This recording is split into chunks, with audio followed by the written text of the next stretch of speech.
Hello, today I'm in BMW Series 2. In this video I'll show you how to manage automatic gearbox. In the beginning, take a look in the center of the car. Right here we've got the gearbox shifter. Press brake and then press P button to switch it to parking. Next, if you want to set to reverse, press button on the side and push it forward.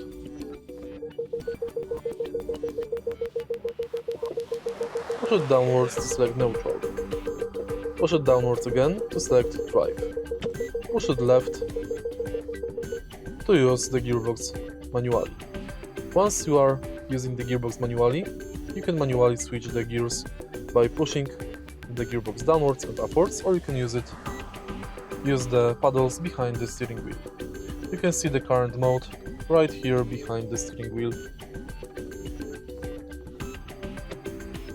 To select parking, press parking button. If you find this video helpful, please like, comment and subscribe.